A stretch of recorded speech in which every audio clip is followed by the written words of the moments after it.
Hola a todos, ¿cómo Bueno, buenas tardes. Hola, profe. Hola, profe. están? Profe, buenas profesora. tardes. Buenas tardes para todos. Bien, Buenas tardes, profesora. Hola, profe.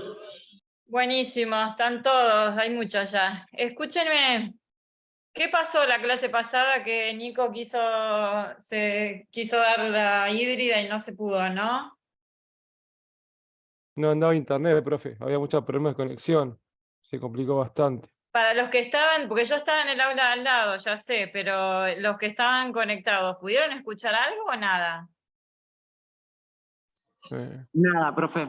Casi nada, yo después medio que me calenté, perdón la palabra, pero nada, me fui, porque no se escuchaba, me estaba poniendo nervioso y dije, bueno, si el compañero la graba, ya está, ya Sí, me vengo con... imagino.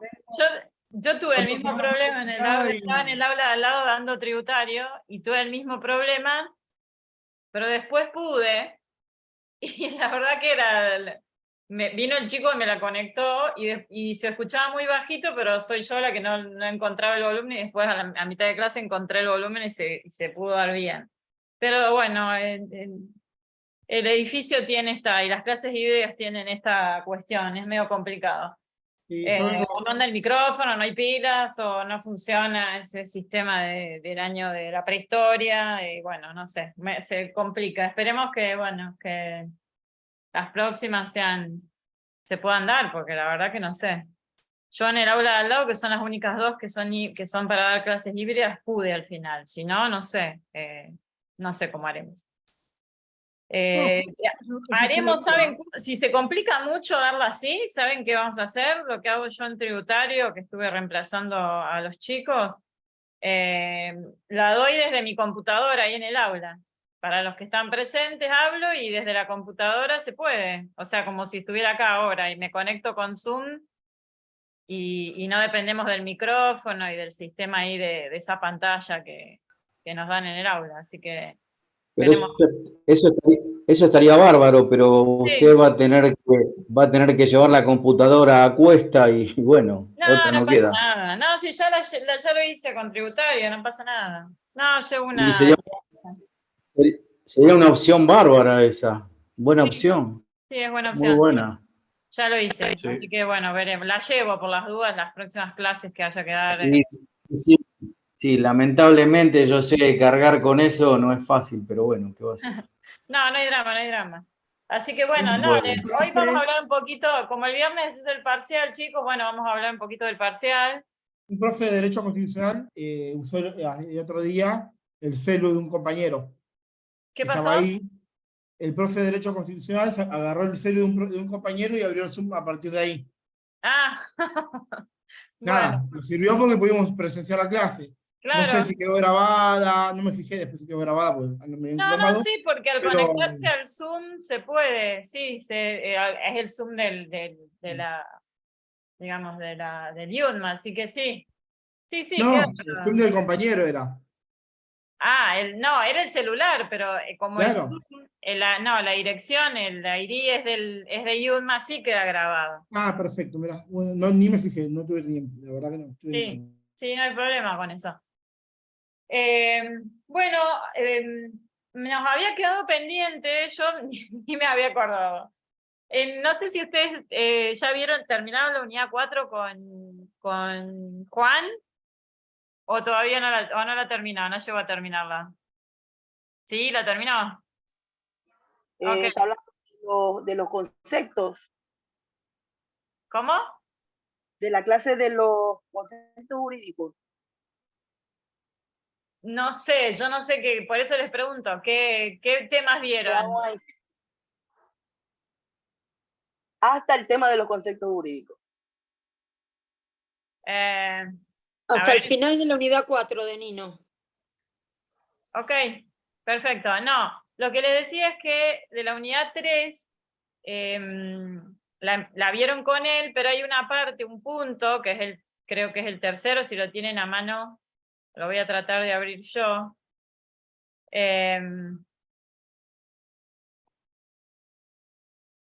El tercer punto de la unidad 3 es control de constitucionalidad. Así que quedó pendiente ese puntito. Que bueno, algo hemos hablado, porque bueno, para que entiendan un poco, y supongo que lo ven en Constitucional, creo que algunos alumnos me dijeron,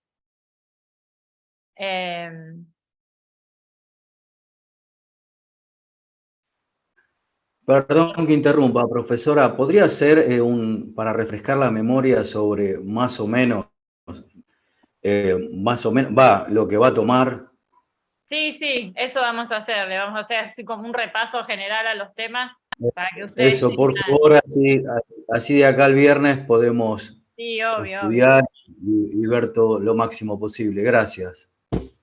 No me abre el programa, ay, qué lenta esta computadora. Bueno, no me abre. Si alguno lo tiene a mano y lo puede, y me hace el favor de leerlo, no me abre. Bueno, listo. El punto 3 es control de constitucionalidad, y eso generalmente es un tema que les tomo. Como ustedes ya vieron, acá está, ahí me abrió.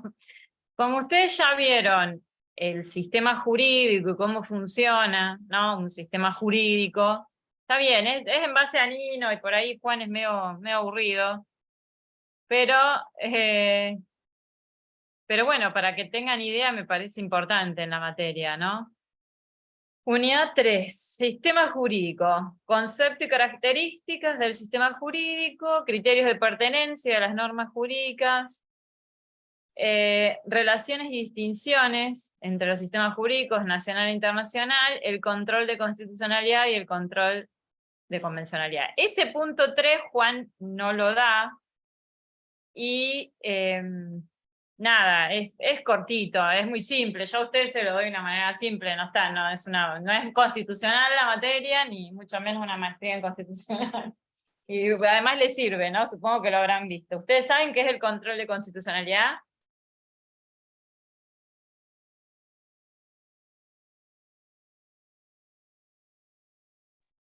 Es lo que tenemos que ver ahora, creo, en Constitucional. Bueno. Venga, venga, venga. Está bien. Eso lo hemos visto.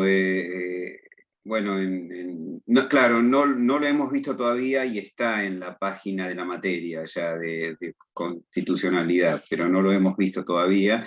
Pero un poco contó que en la Constitución Nacional no hay ninguna ley que hable del control de constitucionalidad.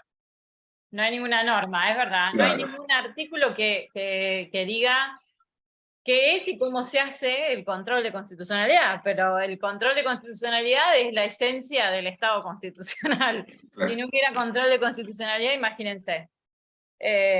La Constitución sería un cuento, ¿no? ¿Dónde estaría la fuerza normativa de la Constitución y las convenciones? Es verdad, no hay una sola norma en toda la Constitución que diga cómo se hace y quiénes la ejercen.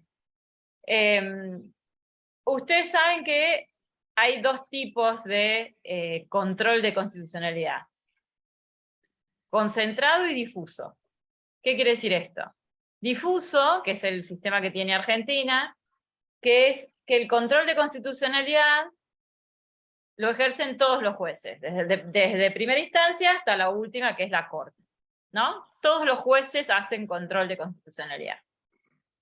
Digamos, la declaración de inconstitucionalidad de una norma es una medida extrema, es la última ratio del sistema jurídico, es digamos, una consecuencia grave, pero es absolutamente necesaria, y la ejercen todos los jueces, ¿no? Y todos los jueces pueden declarar la inconstitucionalidad. El tema es que al ser difuso y al no ser concentrado como es en Europa continental, el modelo continental europeo, donde está a cargo de un solo órgano que solo se dedica a hacer este control de constitucionalidad o declaración de inconstitucionalidad de una norma,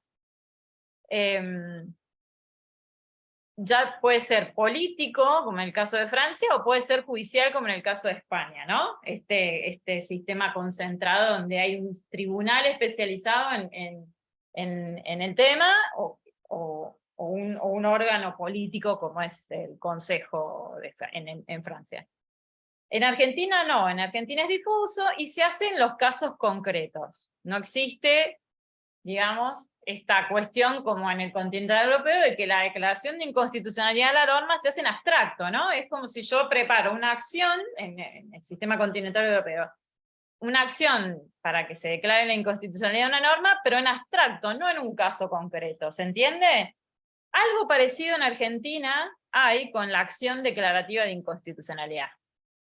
Hay una acción que en la Ciudad de Buenos Aires está a cargo del Tribunal Superior de Justicia, y que a nivel nacional también existe un procedimiento que es esto de declarar la inconstitucionalidad de una norma en abstracto.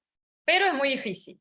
No lo hace, no cualquier abogado y cualquier persona puede llevarse semejantes laureles. No es una tarea fácil. Y además, sobre todo la que está a nivel nacional,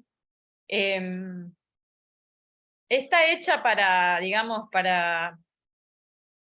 más que para una cuestión de constitucionalidad o inconstitucionalidad, es para declarar la certeza de ciertas relaciones jurídicas. No como está diseñada en el continental europeo, que se declara completamente la inconstitucionalidad de la norma, si es eso lo que se busca, y la norma desaparece, digamos, del sistema jurídico, queda derogada. En el sistema argentino, al ser difuso, y tiene valor interparte, o sea, para el caso concreto y para las partes en concreto, la norma no desaparece, ¿se entiende? No, la ley que se declara inconstitucional para el caso concreto sigue vigente, pero no rige para la situación en la que las partes la han planteado. No sé si entienden esta diferencia, ¿no? ¿Hay excepciones? Hay excepciones. Ya vamos a ver un fallo cuando avancemos un poco más y veamos los derechos de incidencia colectiva del 43 de la Constitución Nacional. Vamos a ver un fallo que se llama Alavi. No sé si ustedes lo conocen, lo deben haber visto en otras materias. Alavi se dictó en el 2009, y se acuerdan del abogado que ya falleció. El abogado que planteó la inconstitucionalidad de la ley espía. Había una ley en ese momento que permitía la interceptación de las telecomunicaciones sin orden judicial y permitía que el Estado las almacene, las guarde por un plazo de... y siempre está vigente este tema. Ahora, ¿no? ¿Vieron con todo esto de los chats y los chats del agua escondido? Nunca pasa de moda el fallo Alavi. Permitía esa ley que el Estado se quedara con esa información y la guardaba por 10 años. Bueno, Alavi inicia una acción de amparo, plantea la inconstitucionalidad de la ley y del decreto reglamentario, y obviamente le hacen lugar en primera instancia, en Cámara, confirman esa ley espía, se llama el caso del fallo Alavi. La Cámara confirma el pronunciamiento que le hace lugar en primera instancia, y al ser la Cámara, no solo declara inconstitucionalidad, la sentencia tiene efecto erga omnes. Y llega a la Corte, porque el Estado apela en 3 oportunidades, y llega a la Corte, y la Corte confirma las 2 sentencias anteriores, y la declara inconstitucional.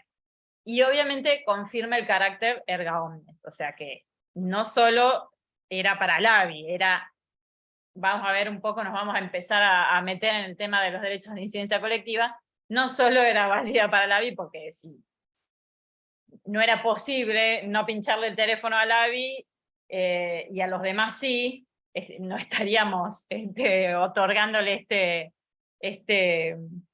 derecho a Alavi, porque estaríamos en la misma situación. Entonces la sentencia tiene efectos erga omnes, la inconstitucionalidad de la ley lo mismo, y queda derogada, ¿no? O sea, hay excepciones. En los derechos de incidencia colectiva, que los vamos a ver un poquito en las últimas unidades, hay una cuestión que tiene que ver con esto, con las sentencias erga omnes y no solo interpartes. Entonces, en principio el control de constitucionalidad es difuso, interpartes, y solo vale para el caso, pero hay excepciones, como son los derechos de incidencia colectiva, o, bueno, determinadas situaciones donde el tribunal no solo declara la inconstitucionalidad de la norma para el caso concreto, sino para todos, ¿no? ¿Qué otra cuestión del control de constitucionalidad? Yo creo que es un punto solo y quiero que entiendan esto a grandes rasgos. En Argentina por eso se dice que no es difuso únicamente, que es mixto, porque al tener rasgos ¿no? de esto, algunas veces estas excepciones hacen que las sentencias, en algunos casos, o la inconstitucionalidad de alguna norma se declare erga omnes, entonces lo hace mixto. También, sobre todo en la reforma del 94, se han ido introduciendo reformas a esta cuestión, porque, por ejemplo, se puede declarar la inconstitucionalidad por omisión, no tanto por una ley. Entonces, es un sistema mucho más complejo, sobre todo a partir del 43 y de la reforma del 94, que lo hace al control de constitucionalidad cada vez más complejo y más complicado. Y otro tema muy vigente que tiene que ver con el control de constitucionalidad, que lo ejercen los jueces, eso sí está claro que es judicial y difuso, que obviamente el gobierno, al ser ejercido por 3 poderes, ustedes saben que el único que revisa la constitucionalidad de los otros 2 es el Poder Judicial, ¿no? Pero bueno, eso no significa que el Poder Judicial no tenga límites, excepto, como el fallo que sacó el otro día, ¿no? Que obviamente se exceden sus límites muchas veces la Corte. Ustedes saben que se puede ir a la Corte por competencia originaria del 116 y 117 de la Constitución Nacional, porque desde el 109 al 119 está regulado todo lo que es la jurisdicción, la competencia y las atribuciones del Poder Judicial, en general. Se puede ir a la Corte por recurso extraordinario o por competencia originaria. Competencia originaria, ¿qué significa? Y que va directamente el caso a la Corte. Se hace una demanda, se plantea el caso y va directamente a la Corte cuando se trata de cuestiones políticas o jurídicas entre 2 provincias, o la Ciudad de Buenos Aires, que no es una provincia, que es casi una provincia, o entre ciudadanos de diferentes provincias, o causas de embajadores y demás ministros plenipotenciarios. Bueno, eso dice el artículo, ¿no? Y si no, va por recurso extraordinario, que es agotar todas las instancias para que llegue en recurso extraordinario federal, por apelación, digamos, así se diría. El recurso extraordinario federal es un medio de llegar a la Corte por apelación. Ahora, esto no significa que el Poder Judicial no tenga límites. Hay una cuestión que yo se las puse ahí en el programa, y que es la autorrestricción del Poder Judicial frente a cuestiones políticas y técnicas. Obviamente, así como no existe una norma que diga cómo se hace el control de constitucionalidad o qué es, y tenga este detalle, bueno, tampoco hay normas que digan ¿qué son las políticas públicas no justiciables? O sea, que no le corresponde al Poder Judicial expedirse, ¿no? Bueno, no hay una norma, la doctrina siempre ha ido y venido y ya ha manifestado que se trata de las cuestiones de política externa, de política interna y cuestiones administrativas.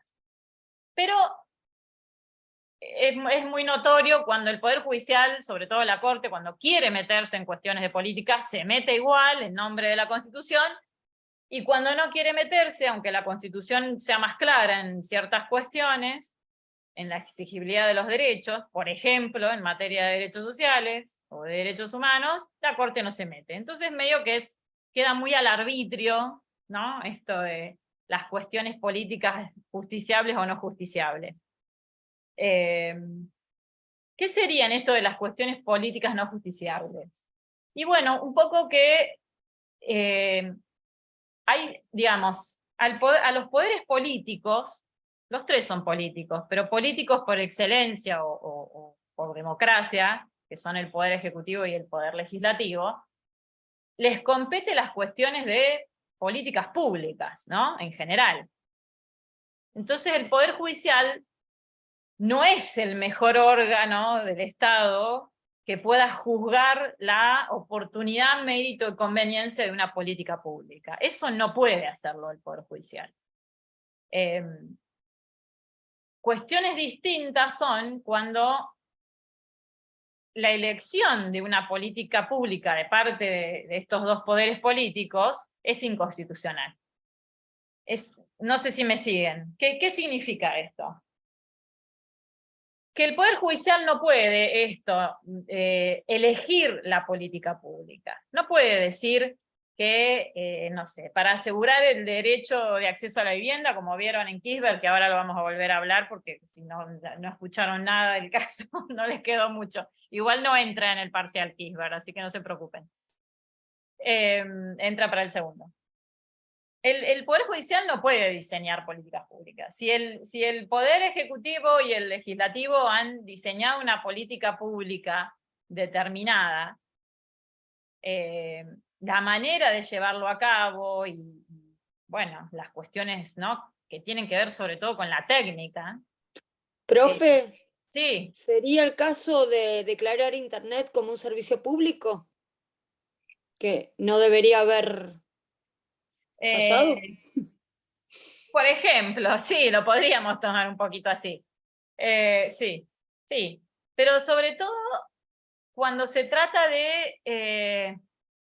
sí, porque además nunca tiene fundamento. Cuando se trata de esto, de el diseño y la implementación de una política pública. O sea, el Poder Judicial no puede meterse en eso y decirle, mira, para asegurar el derecho de acceso a la vivienda digna, vos tenés que tener, no sé, que funcione mejor el IBC en la ciudad, tenés que tener el plan Procrear, bueno, no, esas cuestiones de política, de elección, de implementación y de articulación técnica, le corresponde al poder político. Y el Poder Judicial no puede meterse en esa materia, porque son los límites que tienen los poderes.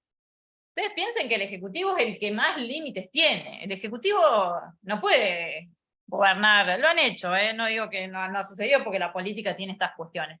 No puede gobernar solo por decreto, ¿no? Tiene que pasar los temas por el Congreso, que es el representante realmente más genuino de la nación, del pueblo, de la sociedad, ¿no? Y el Poder Judicial, ya al tener la facultad de juzgar los actos de los otros dos, ya tiene como una función bastante, ¿no?, bastante excedente y superior a la de los poderes políticos. Entonces, hay que pensar que si bien tiene esta función, y no hay otra, no encontró la democracia constitucional, en la mayoría de los países, no solo en el nuestro, otra manera de hacer esta división del poder, ya que le competa esto al Poder Judicial, no significa que no tenga límites, y uno de esos límites es ese. Entonces hay cuestiones donde el Poder Judicial no debería entrometerse, o como por ejemplo declarar inconstitucional un proceso electoral como lo hizo con los de las provincias de San Juan y Tucumán. Pero, ¿qué es esto de la autorrestricción? Autorrestricción es cuando el Poder Judicial no se mete. Es lo contrario de lo que hizo ahora y lo que viene haciendo la Corte últimamente, esta Corte. La autorrestricción es, bueno, el Poder Judicial decide no meterse en cuestiones donde haya política y técnica. Y esto tiene que ver con las políticas públicas. No es lo mismo, como les dije en el caso de Kirchberg, como tantos otros en materia de derechos sociales, cuando el Poder Judicial le dice a los otros poderes que la política pública elegida es inconstitucional, como sucedió en Kirchberg, que ahora lo vamos a volver a repasar. Son dos cosas muy distintas, no sé si entienden la diferencia. El Poder Judicial no puede diseñar políticas públicas, no puede entrometerse en la función que es propia de los otros dos, sobre todo el legislativo. Pero sí puede declarar la inconstitucionalidad de una política pública. ¿Se entiende? Porque obviamente para llevar a cabo una política pública existen normas, ¿no?, leyes. Entonces sí puede declarar la inconstitucionalidad de una norma, de una ley que esté referida o que trate sobre políticas públicas, pero son dos cosas muy distintas. ¿Me siguen, chicos? Porque es un poco complejo si todavía no empezaron a ver cómo funciona el sistema jurídico y cómo funciona el sistema de normas.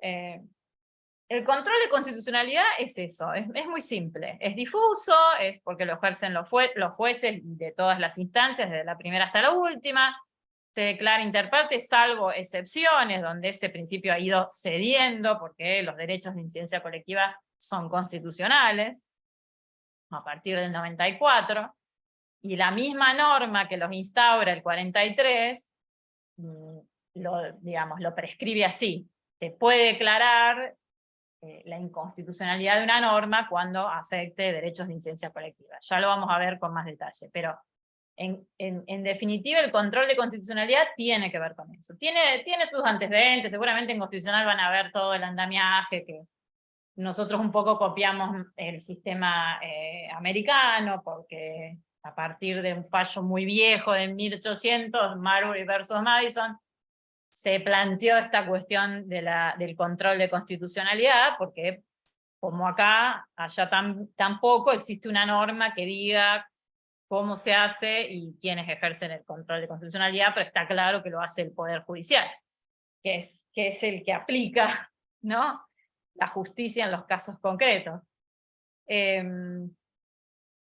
Esos temas, esto de control de constitucionalidad y la autorrestricción del Poder Judicial frente a cuestiones políticas y técnicas, no está regulado en ninguna norma en la Constitución, no existen leyes al respecto, pero son cuestiones completamente esenciales ¿no?, en materia de sistema jurídico y constitución. En un Estado constitucional de derecho son la médula del Estado constitucional de derecho. Así que algunas preguntas siempre les hago, ¿no?, como para que empiecen a comprender de qué se trata esto. ¿Tienen dudas? ¿Algunas dudas sobre el tema? Bueno. ¿En qué capítulo está, profe, que no lo encontré? No está en el libro, no está. Yo les voy a dar, lo que pasa es que no hay mucho, son muy largos les estaba buscando recién, pero les prometo que esta noche se los subo a algún artículo más corto que hable de control de constitucionalidad. Yo les daba uno de Amaya, que ya lo voy a encontrar, que era muy cortito. Amaya es un constitucionalista y es más didáctico, como para explicar así para cursos más bajos, no es tan complejo, porque los demás constitucionalistas son como muy elevados, mezclan mucho los temas, no sé si les va a quedar claro, aparte de esto es introducción al derecho, y la idea es que ustedes vayan formándose las estructuras básicas, ¿no?, del derecho. ¿Y el juicio político entra dentro de esto? No, pero no está el punto del juicio político. No, pensé que entraba No. como un control de constitucionalidad. Sí, no, por eso, en constitucional tienen que ver estas cuestiones, seguramente van a ver, no sé, doctrina donde hablen, sí, del juicio político, porque esto también es a partir de la reforma del 94, ¿no?, el Consejo a la Magistratura, toda la estructura del Poder Judicial seguramente lo van a ver, ¿no?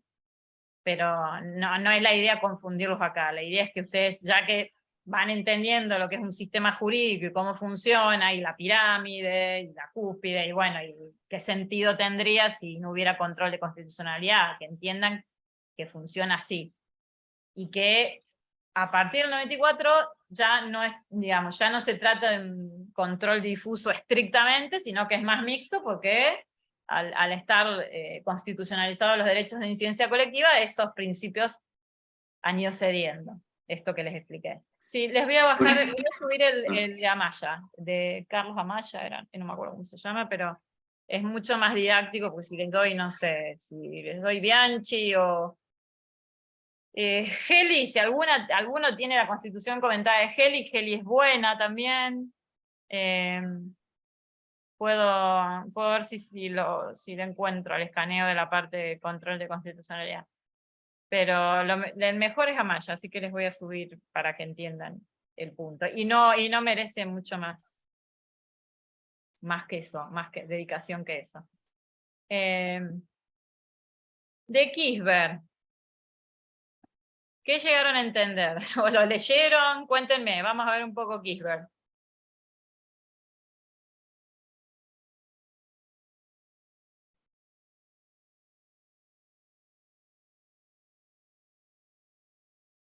¿Alguno lo leyó, lo entendió, le quedó duda? No, porque si Nico no pudo darlo, obviamente hoy lo vamos a dejar más claro, aunque entre para el segundo parcial.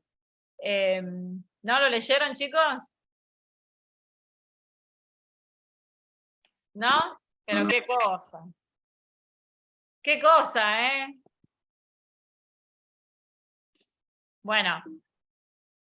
Kirchberg es una causa, Kirchberg Castro Sonia Yolanda se llama. Tiene las iniciales porque, bueno, por una cuestión que ya van a entender. Es una sentencia contra el gobierno de la ciudad del 24 de abril de 2012. Es el primer caso que llega a la Corte por vivienda digna, por un derecho social. Es un leading case en la materia, tantos otros que han llegado a la Corte. Obviamente la Corte del 2012 era una muy buena Corte, ya van a ver los votos, quienes emitieron su... Sí, ¿alguien levantó la mano? Sí. Sí, profesora, buenas tardes, Ariel, de Salta. Acabo de encontrar el control de constitucionalidad de Amaya, ya Bueno. lo descargué, así que me puse a buscarlo y es un PDF de 24 hojas, capaz que es el mismo Sí, que usted habla. pero es muy simple, explica muy bien. Sí, Sí, ahora bueno, yo cualquier cosa lo paso ahí. Sí, yo ahora voy a tratar de buscarlo y voy a ver, y les voy a decir qué Sí, es lo sí. que va y qué es lo que no. Bueno, profe, eso quería decir. Perfecto. Bueno, es un caso que llega por primera vez a la Corte en materia de vivienda digna. Como ustedes saben, la señora Kirchberg era una señora que tenía un hijo con una discapacidad crónica, que tenía encefalopatía crónica no evolutiva. Yo no sé nada de medicina, pero bueno, entendemos que se trataba de una discapacidad y obviamente crónica que implicaba que tenía que estar al cuidado permanente de su hijo. Ella inicia un amparo para que se la incluya en los programas gubernamentales de la ciudad, que están vigentes en materia de vivienda. Ustedes saben que en materia de vivienda la ciudad de Buenos Aires tiene subsidios habitacionales, tiene ciertos programas, políticas públicas de lo que veníamos hablando. Tiene la ley 4703 para las familias en situación de calle. Ella se encontraba en la calle junto a su hijo discapacitado. Tiene los subsidios habitacionales que no alcanzan para nada, que creo que se han ido actualizando cada tanto y que en este momento no creo que supere la suma de 15.000 pesos mensuales. Creo que son profesora 20.000, me parece, como mucho. 20.000, pero sí, Como más, mucho. no, más de eso no. Y hablando es un subsidio, un monto que es para familias, no es para uno solo. ¿Y no tiene, profesora, un tope de 6 meses o un año? Si me equivoco, más o menos. Sí, siempre tuvo el tope de 10 meses, cosa que lo que sucedía digamos, en las ciudades que se lo otorgaban administrativamente, ibas al Ministerio de Desarrollo, te lo otorgaban al subsidio por 10 meses y después vos, para continuar con eso, tenías que amparizarlo, tenías que iniciar un amparo para que te sigan pagando el subsidio, porque evidentemente, bueno, estas cuestiones de política pública en materia de vivienda lo trata la Corte en este fallo.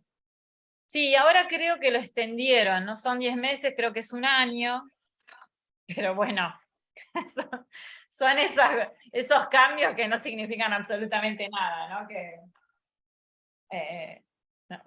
complican bastante la cuestión. Bueno, ella inicia este amparo con la pretensión de que se la incluya en algún programa vigente o que se le dé alguna cuestión porque se encontraba en la calle junto a su hijo.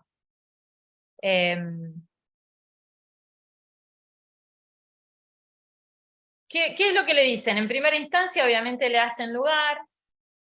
La Cámara confirma, porque hasta en el 2012 teníamos un fuero de la ciudad contencioso administrativo que en primera instancia y en Cámara eran bastante progre.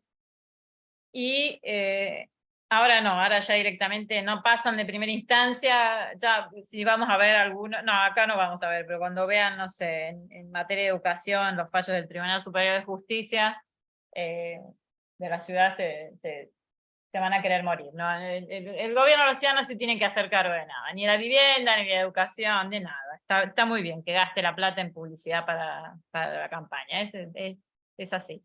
Pero bueno, en Cámara le confirma la sentencia y obviamente el Estado apela, el gobierno de la ciudad apela y va al Tribunal Superior de Justicia, antes de llegar a la Corte, y el Tribunal Superior de Justicia se lo da vuelta, ¿no? Y le dice que no, que el gobierno de la ciudad ya había cumplido, que si ya le había dado 10 meses de subsidio habitacional, ya estaba. Esa era la ayuda que le correspondía darle al gobierno de la ciudad. Obviamente la Defensoría General de la ciudad apela esta decisión del TCJ. El TCJ se basa en un precedente que es Alba Quintana. Alba Quintana era un señor solo, que estaba en la calle y que prácticamente es la doctrina del Tribunal Superior de Justicia, esto de, bueno, si no tenés, anda a laburar y probá con laburar y después hablamos. Bueno, esta es la, ¿no? la política que tiene sobre los derechos humanos y los derechos sociales el Tribunal Superior de Justicia. Y esta corte que tenemos actualmente, de estos 4 integrantes, también se le parece mucho. Bueno, el TCJ le da vuelta el caso y le dice que no, que ya no correspondía que le siga pagando el subsidio, y bueno, basado en el presidente Alba Quintana, que también fue un legal case, pero no era una mujer que estaba en la calle con un hijo como discapacitado, como en el caso de Kisber Castro, sino que era un hombre solo. Pero bueno, sentada esa doctrina de que al gobierno de la ciudad no le corresponde eso, según el TCJ, lo da vuelta. Apelado por la Defensoría, va a la Corte. Y la Corte realmente le da un cachetazo al Tribunal Superior de Justicia y al gobierno de la ciudad, porque le dice exactamente eso. Le da vuelta la cuestión y le dice exactamente eso. Que sí le corresponde al gobierno de la ciudad darle prioridad a las personas que están en situación de vulnerabilidad, como lo estaba la señora Kisber Castro, y sobre todo eso, ¿no? Había violado mucha normativa, que ahora la vamos a nombrar, mucha normativa en juego, la Constitución, varios tratados sobre derechos humanos,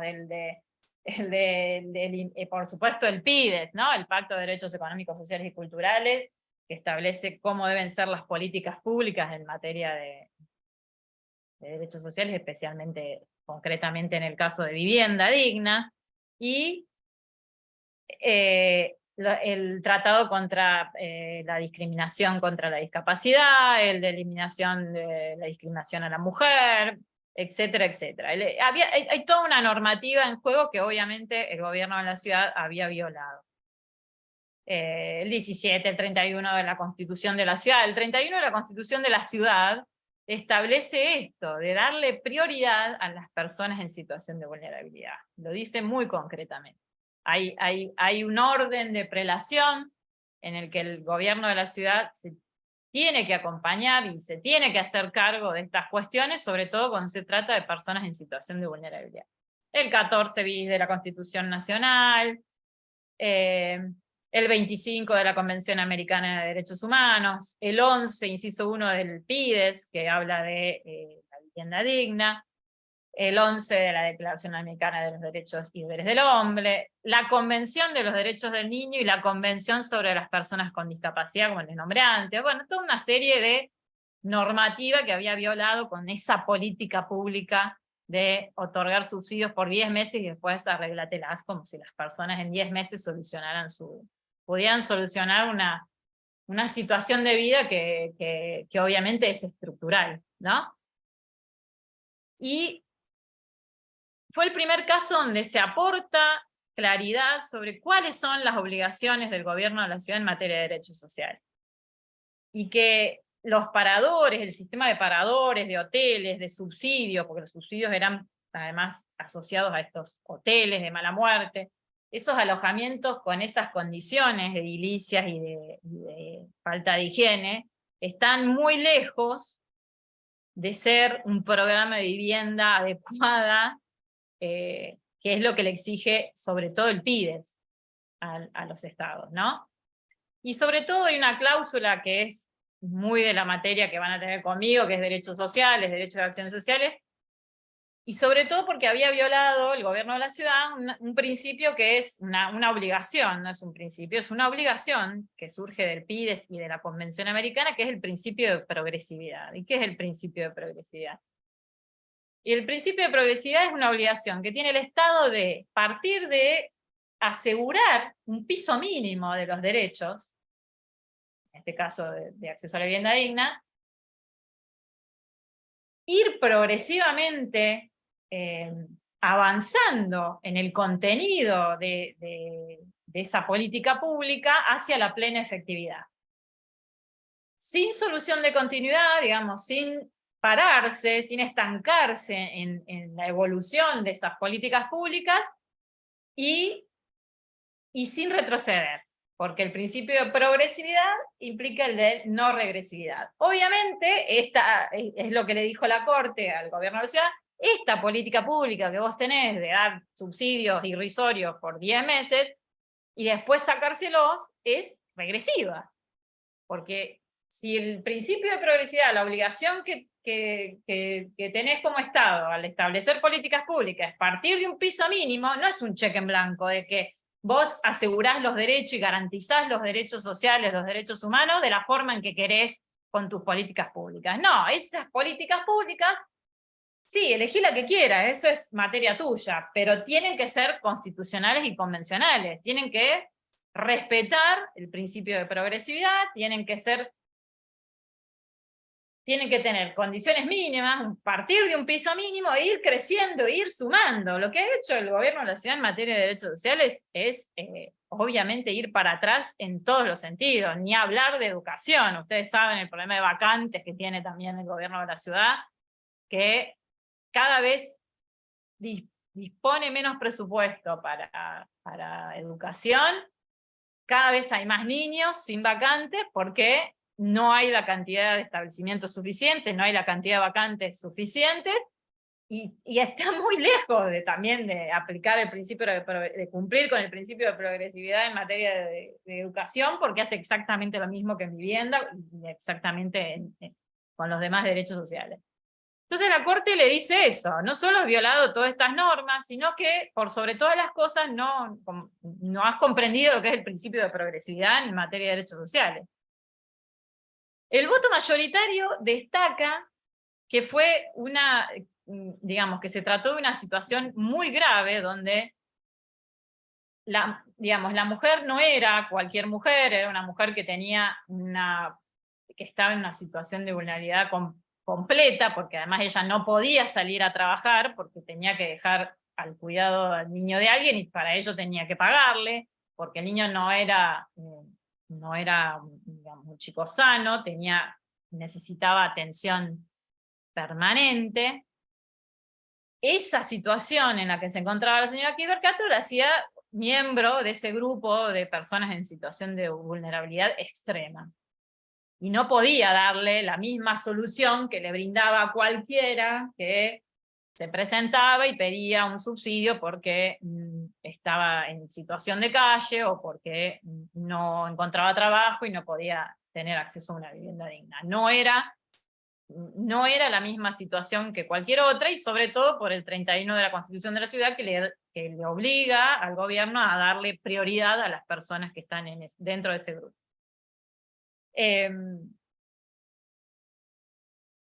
Sobre todo está el voto del juez Petraki, que es el que introduce esta cuestión de la progresividad y exhorta al Tribunal Superior de Justicia, que había sido el tribunal anterior que había dado vuelta a la causa, lo exhorta un poco casi a que lea, ¿no? Los tratados sobre derechos humanos que forman parte del bloque. Es muy duro el fallo el voto de Petraki, y sobre todo porque la respuesta siempre es de parte del gobierno que las políticas públicas no son justiciables. Esto tiene que ver mucho con lo que les hablaba antes en el control de constitucionalidad.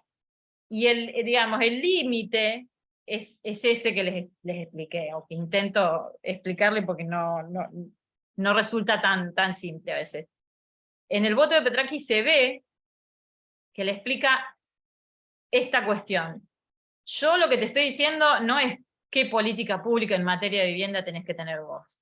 Eso elegilo vos. Es verdad, el IBC no funciona, no se le subejecutan las partidas, no tiene ningún objetivo, ninguna operatividad. Los subsidios son absolutamente insuficientes y regresivos, inconstitucionales. Entonces le dice, la política pública la elegís vos, lo que yo te estoy diciendo es que esta que vos tenés es inconstitucional. Y se lo explica de una manera muy acertada. Así todo, ustedes saben que el problema de acceso a la vivienda digna en la Ciudad de Buenos Aires sigue siendo un problema que se agrava cada vez más.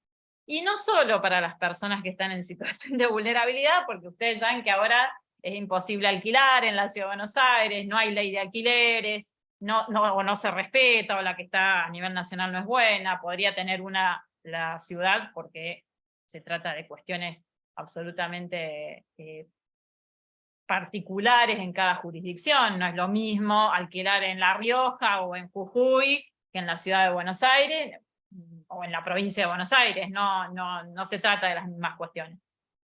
El tema a pesar de este fallo, el problema de la vivienda digna se vio agravadísima en estos últimos años, en estos últimos 10 años, por esta cuestión de no tener claro los compromisos internacionales asumidos con las convenciones de derechos humanos, por la situación económica, por la no regulación del mercado en materia de lo que sea, de vivienda, de los demás derechos sociales también, pero por sobre todo en materia de vivienda.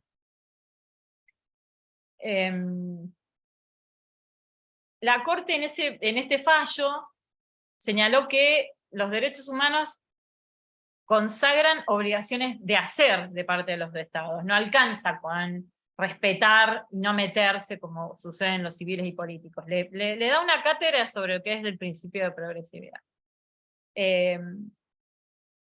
Y que el Poder Judicial le puede decir perfectamente por dónde tiene que ir esa política pública para que sea constitucional.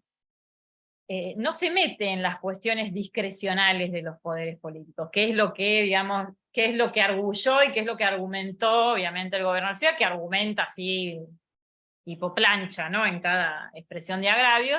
No me estoy metiendo en cuestiones de política pública discrecional, o ese margen de discrecionalidad y de elección de como se conoce comúnmente como oportunidad, mérito y conveniencia.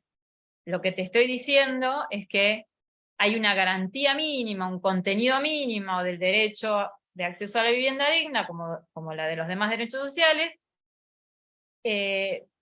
y que constituye esa frontera, ese límite a la discrecionalidad del gobierno para implementar una política pública. ¿Se entiende? ¿Qué es lo que estableció Gisbert? ¿Cuál es el holding del caso y qué es lo que estaba en juego cuando se analizó el caso? O sea, profesora, no se metió en un ámbito profundo, pero sí que se cumpla lo que él está estipulando, que era que se hagan mal los derechos de esta mujer con el hijo. A eso se refiere, Sí, básicamente. sí. Que sobre todas las cosas que no se está metiendo en política pública. Lo que le está diciendo es que esa política pública que tiene el gobierno de la ciudad es inconstitucional y es inconvencional, porque no respeta los parámetros que establece la Constitución y los tratados en materia de derechos humanos. Que son dos cosas muy distintas, no es meterse en política, ¿se entiende? Son dos cosas muy distintas. Cuando algo está arreglado, cuando algo está, a ver, ¿cómo les digo? Cuando un derecho está tabulado, está arreglado, está regulado, que el Poder Judicial se expida sobre eso, no es meterse en política pública, aunque lo que haya estado en juego sea una política pública en materia de vivienda. ¿Se entiende? Siempre el gobierno de la Sí. ciudad siempre ha contestado de la misma manera, se lo digo yo, que hace 20 años que trabajo en el Poder Judicial, y me cansé de ver la expresión de agravios de la Procuración de la Ciudad contestando ese tipo de cuestiones, ¿no? Pero así funciona lo que es la justiciabilidad, la judiciabilidad, la exigibilidad de los derechos sociales frente al Poder Judicial, ¿no? Es increíble, ¿no? Porque depende, ¿no? de los integrantes de un tribunal o de la corte, ¿no? Que, bueno, o se mete donde no se tiene que meter y donde no lo llaman, o lo digo por los fallos estos últimos de San Juan y de Tucumán.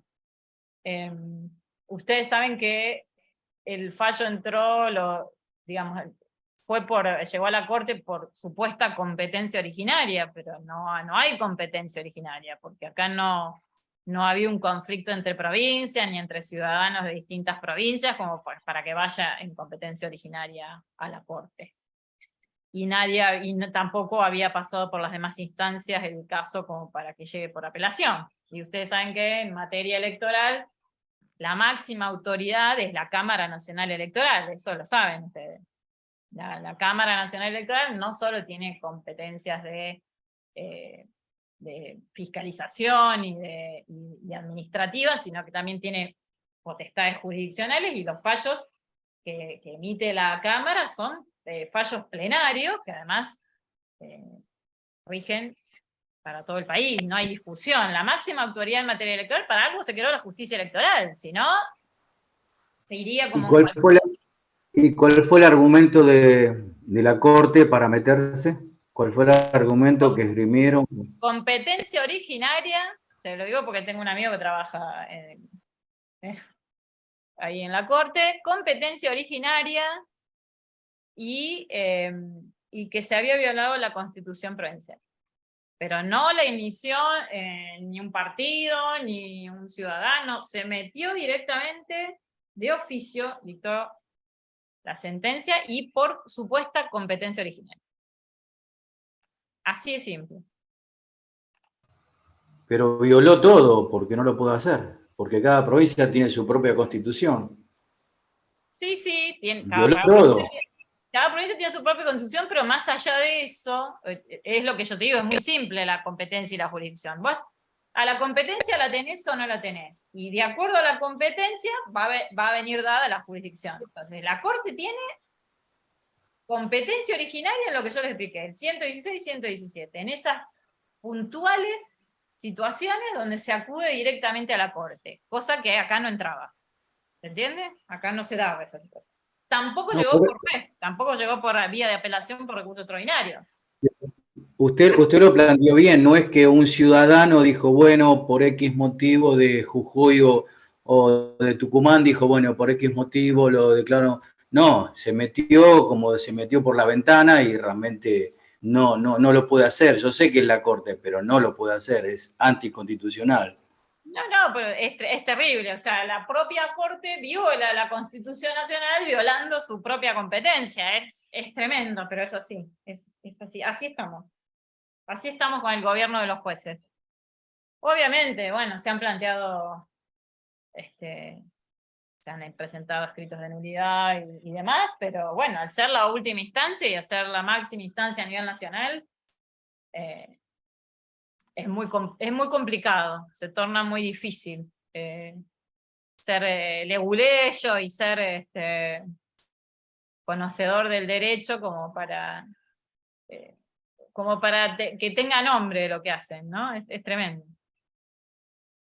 Yo creo que, como en muchos casos de partidos políticos, no muchas veces ha sucedido, tendrían que ir al ámbito internacional a plantear estas cuestiones. La Corte viene dando, o sea, lo hablamos cuando hablamos con Fontevecchia, dando estos, ¿no? estos ímpetus de arbitrariedad, ¿no? De yo soy la que mando acá, la que decido, como un gobierno de los jueces, ¿no? Algo que Sí, profe, pero esto, por más que vaya a los tribunales internacionales, puede demorar 15 años. O sea, ¿o no? No sé si 15 años, no creo. Tanto 10. no. No creo. Pero el problema es verdad, el problema de la política es que necesita soluciones más ágiles, porque qué sentido tiene una vez que pase la elección hacer Discúlpeme, pero yo por lo que leí en YouTube esta tarde, dice que habilitaron a Mansura a la provincia de Tucumán, dieron marcha atrás, por lo que leí. ¿Verdad, mentira? No lo sé. Pero no dice que escuché habilitaron. nada todavía, ya me enteraré si salió Lo leí No, por lo que entendí, antes de- habilitó la elección nuevamente en Mendoza, Sí, sí, Tucumán, sí. pero Sí, sin sí. Mansur. No. Por lo que yo leí, lo habilita Mansura que sea gobernador. Por lo que yo leí. Pero por eso te digo, lo tomo con pinza porque realmente, no sé, yo creo que todo esto es embarrar la cancha. Y lamentablemente que vos dijiste, que yo dije, es embarrar la cancha y de pronto, bueno, creo que tiene sus consecuencias, ¿no? Igual A favor de ellos. es un acto gravísimo. Yo me río para no llorar, pero es gravísimo que pase esto. Ustedes saben que Son los primeros, la médula de la democracia es el voto. No se puede. en todo sentido, así. porque también son los primeros en decir que el Estado gasta mucha plata. Se hizo una campaña electoral donde el Estado invierte para que los partidos políticos puedan ejercer su vida democrática y faltando 2 días lo dan de baja. O sea, hay procesos electorales, los que militamos, estamos cercanos a esos lugares, sabemos que hay procesos. Lo podrían haber invalidado cuando arrancó todo el proceso donde se presentó la lista de candidatos. No, lo hicieron 3 días antes. Entonces, todo es así, como todo Pero horrible. por eso digo que es una cuestión de embarrar la cancha y no te olvides que los medios de comunicación que los tienen todo ello, le dan manija y la gente cree en todo lo que se dice. Porque Sí, la hay gente... mucha ignorancia. Se comenta que una señora de pelo corto, que le gusta mucho el alcohol, el vino, como a mí, Yo lo digo, profe Bullrich, yo no tengo ningún problema. hizo un llamado a la Corte para que emitan esa sentencia. Esta señora de pelo corto no es abogada. Yo a veces, y es más, lo hablo mucho con amigos y colegas, lo hablo mucho con los propios y discuto. Y a veces cuando, yo que estoy hace años en el Poder Judicial y veo esta sentencia, y ustedes saben que a mí me gusta dar fallos porque me dedico a eso hace 20 años, y a veces veo de parte del gobierno, de cierto sector político, mucha ignorancia. Pero es gravísimo, porque así como así como Rosenkrantz fue a Chile, ¿Rosenkrantz es el que fue? Sí. A Chile y hizo ese discurso político, ¿no? Que él puede decir lo que quiera, yo no, digamos, me parece que hay que ser muy cuidadoso cuando sos juez de la Corte Suprema, pero tampoco está prohibido que él diga lo que piense, ¿no? Obviamente, en donde un juez tiene que extremar y no salirse nunca de sus límites es en una sentencia. Si él fue a hablar a Chile y dijo su postura ideológica, me parece perfecto. El pez por la boca muere. Está bien, ya sabemos que piensa de esa manera. Ahora, en la sentencia, vos haces una subsunción de las leyes y del derecho y de la Constitución y de los tratados. Vos no podés salirte de ahí, no te podés ir al carajo como si como habló en Chile Rosenkrantz y dijo esta cuestión de, bueno, no, donde hay una necesidad no hay un derecho, porque eso es, no, está bien. No, ahí se ve reflejado los fallos también, su manera de pensar, claro, porque no es que la apuntan, ahí se ve reflejado los fallos. A mí me parece muy ignorante de parte de un juez de la Corte Suprema ignorar que hay un bloque de constitucionalidad donde tenés todos estos tratados de derechos humanos, donde vos tenés, para hablar del caso concreto de lo que dijo en Chile, vos tenés el Pacto de Derechos Económicos, Sociales y Culturales y la Convención Americana, que obliga al Estado, que el Estado se autoobligó cuando vimos Fontevecchia, esta misma Corte es la que dijo no vamos a cumplir con la sentencia de la Corte Interamericana. Y es una burrada también, pero hay como ignorancia. Vos tenés un bloque de constitucionalidad y es violar la Constitución, que me parece lo más grave. Es violar la Constitución. Eso sí me parece lo más grave.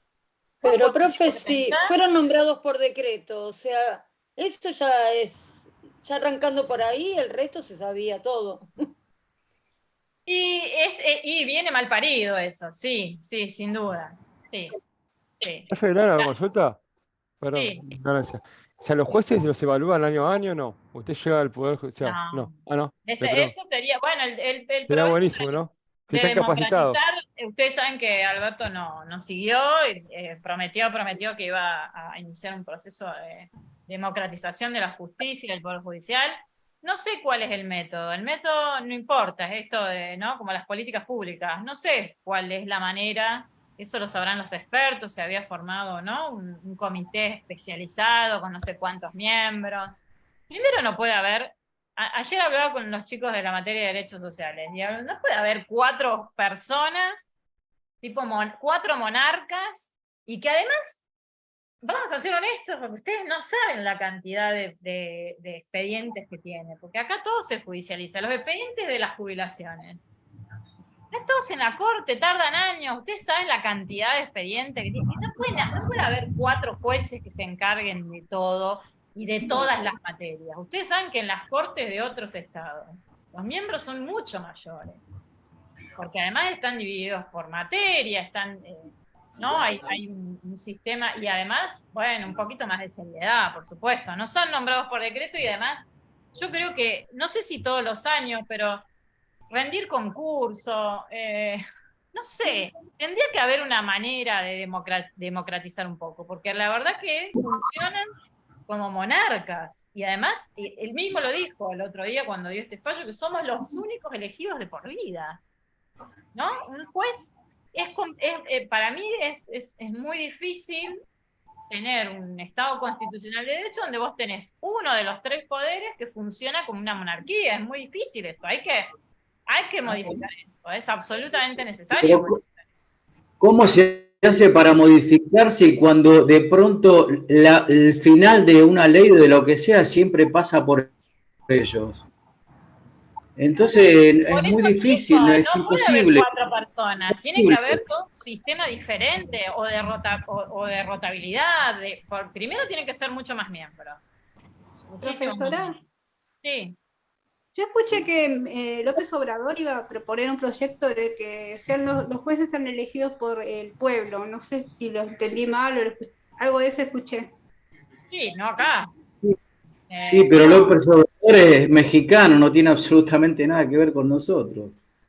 No, yo sé eso, pero sí, por ahí puede ser que después se puede implementar en otros países. Si empieza en un lado, pues después se puede empezar por otro lado. Lo dudo porque no les conviene a ellos. Como dijo la profesora, habría que modificar la Constitución, y no dudo que lo hagan.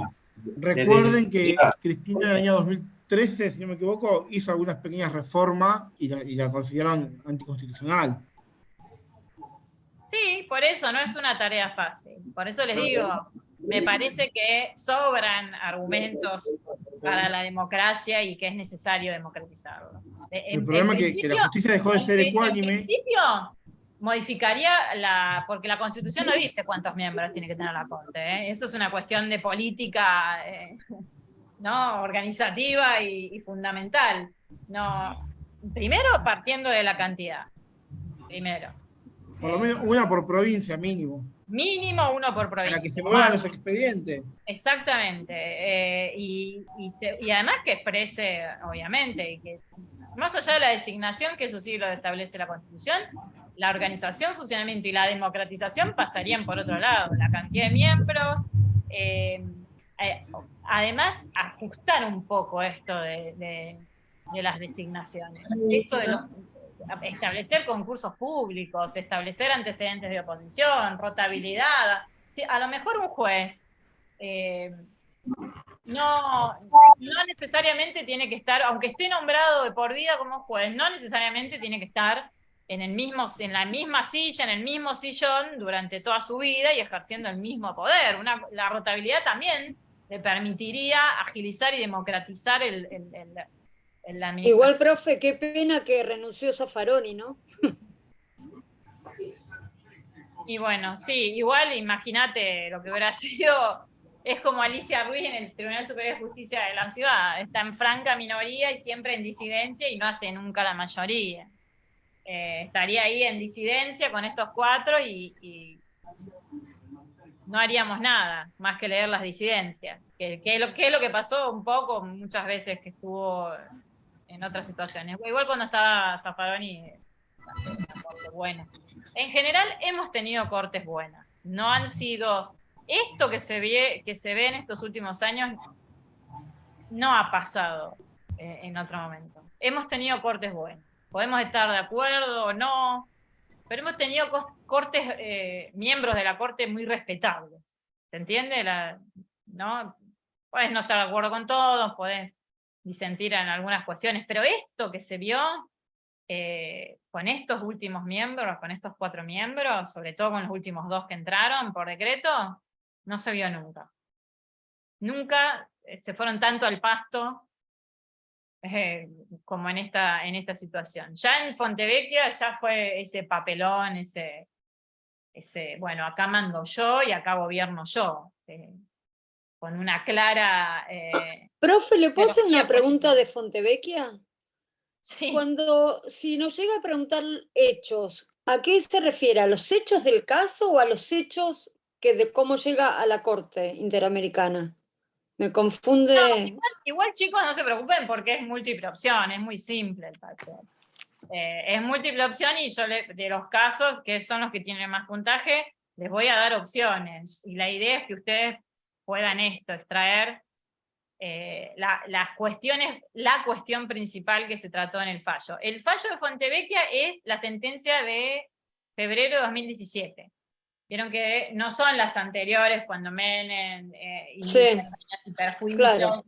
Y fue la sentencia anterior de la Corte. No, es la sentencia donde la Corte argentina dice no voy a cumplir con la sentencia de la Corte Interamericana. A esa sentencia, no los hechos del caso ni perfecto.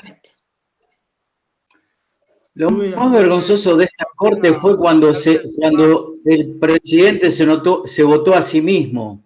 Eso fue lo más vergonzoso. Yo no me puedo votar a mí mismo. No, sí, con esa cara de pelotudo. Presidente del Consejo de la Magistratura te declara nulo el proceso de elección popular. No, es tremendo. Sí, elegirse es lo más monárquico que existe. O sea, es lo pero más por eso mismo, como yo estoy acá y de pronto, ¿qué me importa lo que me digan 45 millones de argentinos? Acá mando yo y esto es así y punto, y no se habla más. Sí, es tremenda la arbitrariedad, tremenda y asusta. Pero bueno, ya todas las sentencias de la Corte están siendo, sobre todo las políticas, están siendo en ese sentido. ¿Se acuerdan? No sé si lo vamos a ver, si tenemos tiempo en el cuatrimestre. La sentencia en plena pandemia, cuando el gobierno de la ciudad, que va en competencia originaria, porque ahí sí tenía competencia originaria, porque Larreta demandó al gobierno de la nación por el tema de las clases presenciales, porque Larreta quería volver a las clases presenciales y el gobierno nacional tenía una política pública en materia sanitaria por la pandemia. ¿Se acuerdan? Profesor, ahí se violó un DNU. Y de pronto con riesgo de muerte, porque él quería que fueran al colegio y con riesgo de muerte. Pero te estoy hablando de la Corte, ¿no? La Corte le dio la razón al gobierno de la ciudad. Claro, pero por eso mismo, pero con riesgo de muerte, pues estábamos en pandemia y sabíamos que nos podíamos contagiar. Y bueno, si los chicos pierden una semana, 15 días, un año, pero estamos en riesgo de muerte, que se dejen de joder. No, y aparte... siempre está, ¿no? Esta clara política de ¿cómo decirles? De correr el foco y manipular, ¿no? Esta cuestión de manipulación, porque en pandemia la educación estaba asegurada, lo que tendría que haber hecho el gobierno de la ciudad, y sobre todo en la ciudad, donde es la jurisdicción más poblada de la Argentina, lo que tendría que haber hecho es asegurar las clases virtuales, porque así estaría. Lo que se puso en juego era, bueno, el gobierno nacional con esto de no regresar a las clases presenciales está violando el derecho a la educación, dijeron, ¿no? Eso se planteó, fue el argumento de la Corte incluso. No. Acá no se trataba de clases sí, clases no. Eran clases presenciales versus clases virtuales. Lo que estaba priorizando el gobierno nacional era la no presencialidad de las clases por una cuestión de emergencia sanitaria y cuestión de una situación de excepción. Porque ellos encima no quisieron entregar más notebook a los alumnos, porque si no la tendrían todos. Y aparte la ciudad, lo chiquita que es, podrías poner fibra óptica en todos lados. Y con el presupuesto que no ejecuta, y con el presupuesto que lo tiene, podría haber hecho, pero no lo hizo. Sí, pero el problema es la Corte, ¿no? Que claramente tiene esta cuestión ideológica pegada a quien ya sabe quién. Bueno, pero hace muchos años que la Corte viene dando esta señal de que estamos con el partido político o el espacio político de la Ciudad de Buenos Aires, queremos que salga de acá el presidente. Bueno, esto un poco, ustedes saben que en las provincias está ganando el peronismo y me parece que están nerviosos, porque si no, no hubieran hecho esta sentencia así tan desubicada. Me parece que va por ahí, pero es anecdótico eso. A mí me interesa también que hagamos un análisis jurídico, que es lo más importante. Las incoherencias de las sentencias y la arbitrariedad de las sentencias son alevosas. En ese de las clases presenciales, la jurisdicción más antifederal que existe es la Ciudad de Buenos Aires. Y habla del federalismo. La sentencia se basó en el federalismo. Se fue en la autonomía provincial, equiparando la Ciudad de Buenos Aires a una provincia que no es. Una cosa es que sea autónoma, con una autonomía restringida por ser la capital federal, porque es un territorio federalizado, y las leyes Cafiero, y bla, bla, bla. Se le dedica la sentencia, no sé cuántas, 100 páginas a la autonomía provincial. Y yo, en un momento cuando lo leí, orgullosa de decir esto, cuando sale la sentencia en el 2020, el Yunma está dando clases virtuales, y lo dimos juntas con Alejandra Gil Carbó. Y bueno, chapó por Alejandra, ¿no? Alejandra fue la que le costó el cargo y su paz mental, haberse metido con la Ciudad de Buenos Aires cuando era procuradora y meterse con la IGJ, que era la que permitía en la Ciudad de Buenos Aires llevarse toda la tarasca afuera, porque eso es lo que hizo Alejandra cuando era procuradora. Y así, y le costó la paz de ella, de sus hijas y su cargo.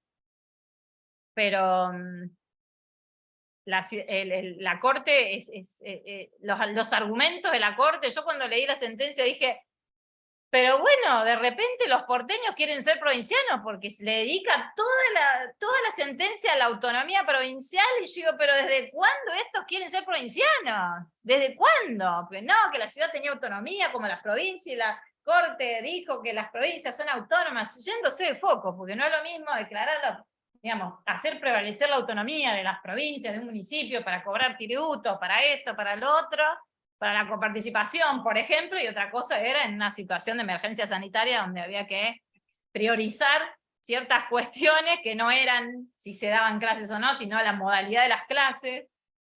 No, tremendo. El problema es ese, a mí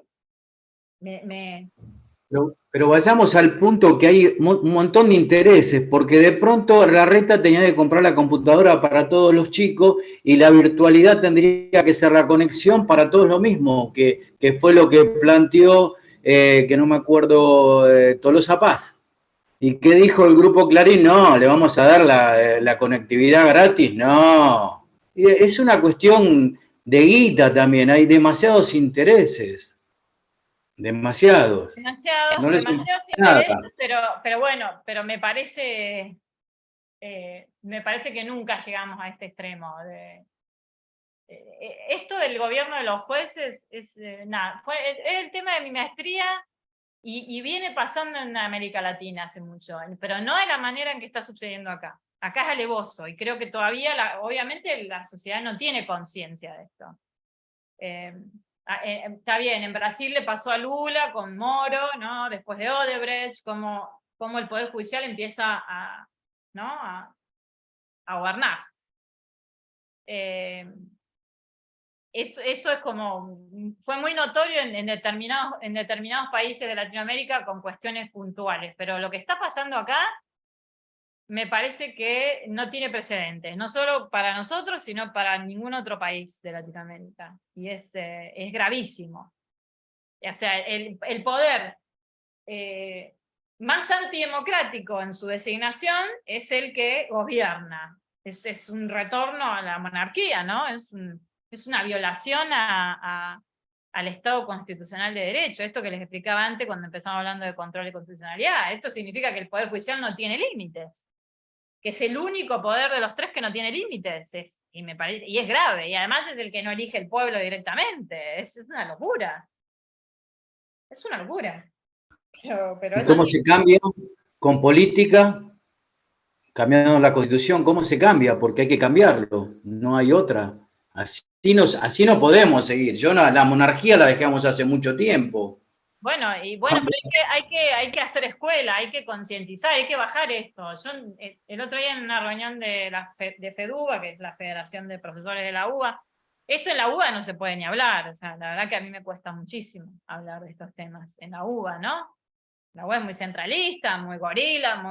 Tiene una marcada ideología política, porque es fácil decirle que la Universidad de Madres tiene una política, y sí, obvio, sí, se llama Universidad de Madres de Plaza de Mayo, sí tiene una ideología, pero la UBA también la tiene, y la ITERO también la tiene, no es que no la tiene, y se nota mucho en sus profesores, en sus alumnos, en sus programas, en su currícula, se nota, ¿no?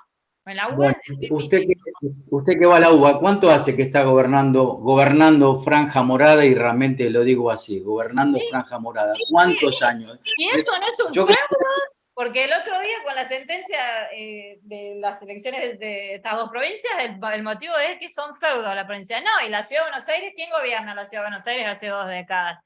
Y la UBA, ¿quién gobierna en la UBA? Sí. Es más, con los chicos, con los no me expresé mal cuando dije que gobierna Franja Morada de que estamos en democracia, creo. Sí. Creo, no estoy equivocado. Y es un feudo eso también. Eso también es un feudo. Y no hay alternancia de poder, y hay una clara ideología marcada de centralismo, Usted que está en la UBA, ¿cómo bajan línea constantemente? Por supuesto. ¿Qué fue el planteo? Bajan línea directa e indirectamente con los autores, con los libros, con las clases, con la elección de los profesores. Ahí cualquier pelotudo lo digo yo que estoy ahí, que estoy de ayudante de primera y me voy a morir de ayudante de primera. Cualquier pelotudo que milita con Lustó es titular ahí. Es así. Funciona así la UBA. Y también es un feudo. Pero bueno. Qué bueno que lo diga, profesora, lo de la UBA. Porque acá en el IUMA hay muchos que les molesta y lo estigmatizan por politizado al IUMA y no saben que tal vez la UBA está más politizada todavía. Pero, obviamente. Lo que pasa es que lo hacen con sutilezas. Lo hacen con sutileza y lo hacen con, ¿cómo les explico por qué sucede eso? Y que el otro día yo lo charlaba un poco. ¿La conocen a Natalia Salvo? Esa chica que está entre caníbales en C5N, que es una abogada laboralista. Sí, abogada. Muy amiga de Nati, y lo charlamos, ya está en FEDUBA, y lo charlábamos de su lugar.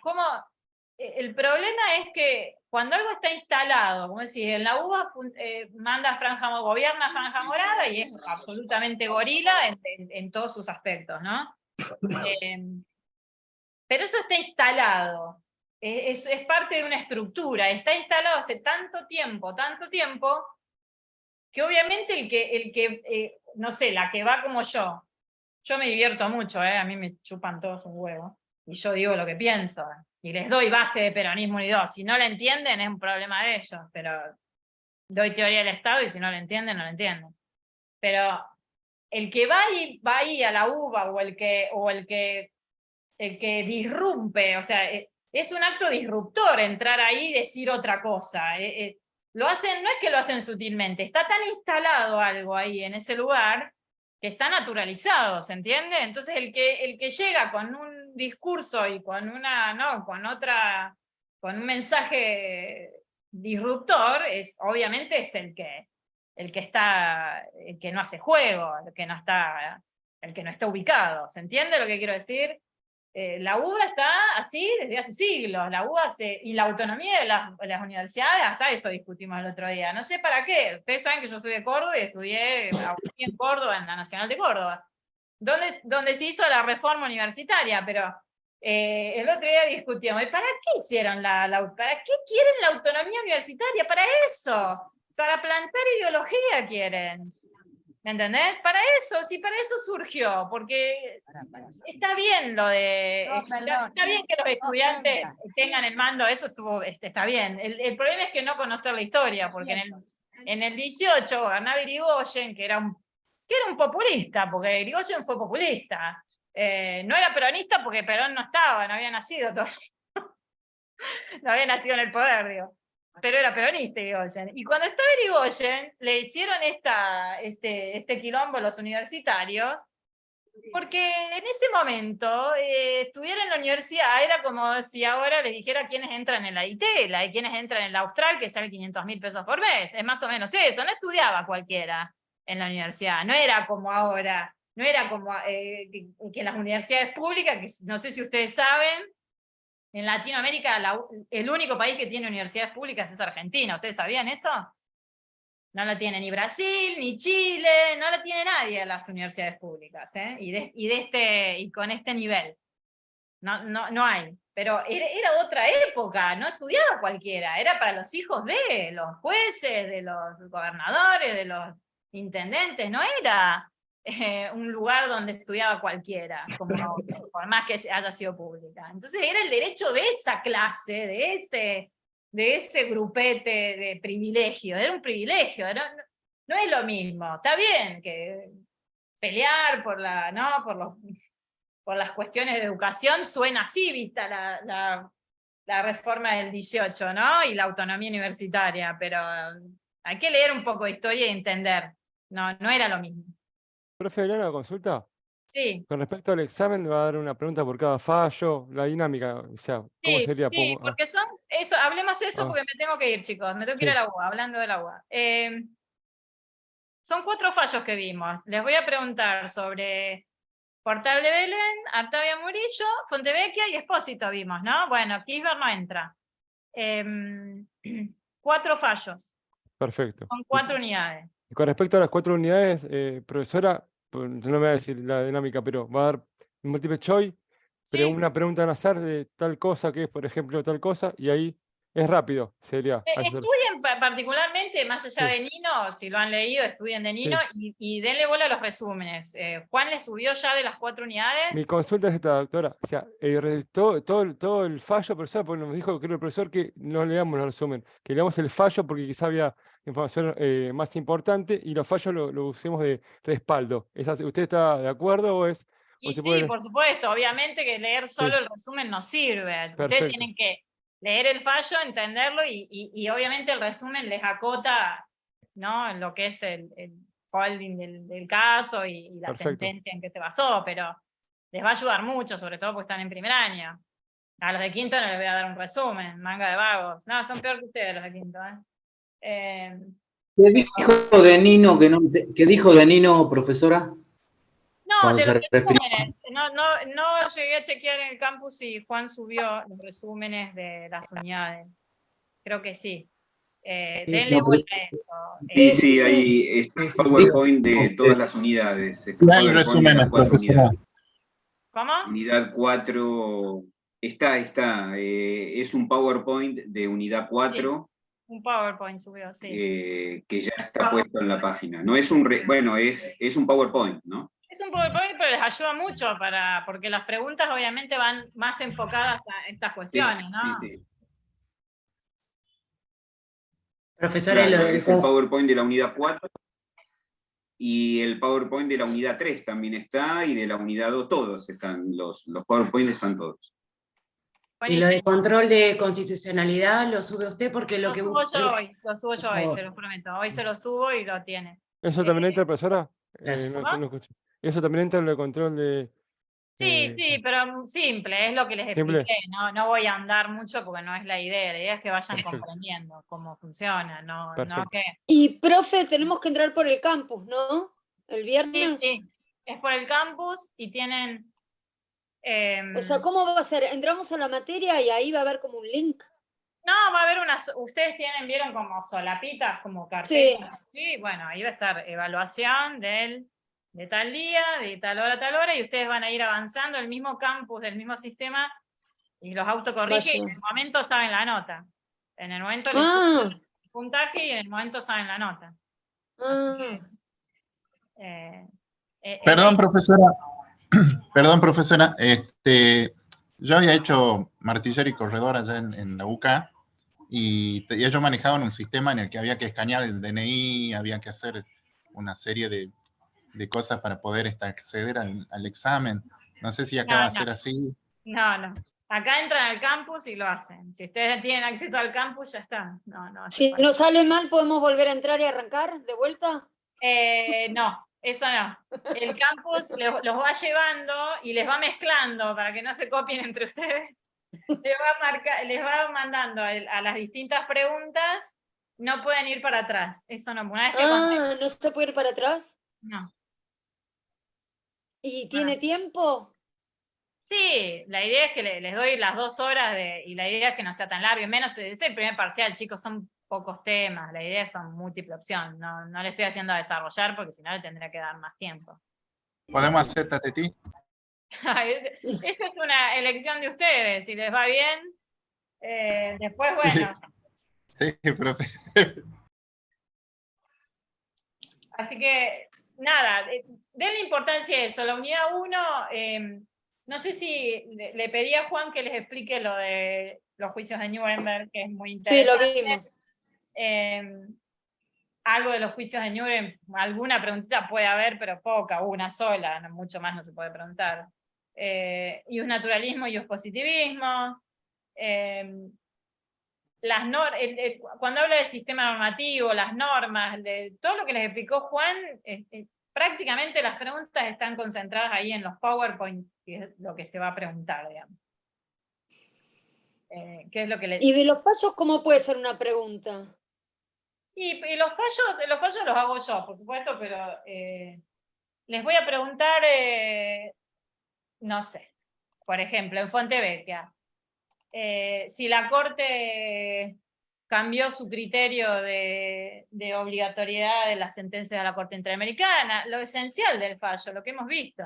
Preguntas muy claras y muy concretas, que tiene que ver con haber entendido el fallo, ¿no? Perfecto, profesor. Más que eso, no. En Expósito vimos que el caso de Walter Bulacio, en la causa de Expósito, llegó a la Corte Interamericana por retardo y denegación de justicia, ¿no? Entonces las preguntas van a estar dirigidas a eso, ¿no? A lo esencial del fallo. No son capciosas, no es la idea. No a las fechas puntuales, no esas cosas. No, fechas no. No, fechas no. No, sí les digo, por ejemplo, la de Fontevecchia es la sentencia, sí es una sentencia en particular, la del 14 de febrero de 2017, no de las otras. Sí. Bueno, Perfecto, profesora. está bien, es muy simple. No. Sí, está claro, profesor. Muchas gracias. Bueno, estudien. Bueno, muchas gracias. Profesora, éxito. Gracias, chicos. profesora. Un Gracias. gusto la clase. Profesor, Gracias, profe. Chao, Compañero. Chao, profe, gracias. No, Gordi, porque te cuento qué pasó, ¿verdad, doctora?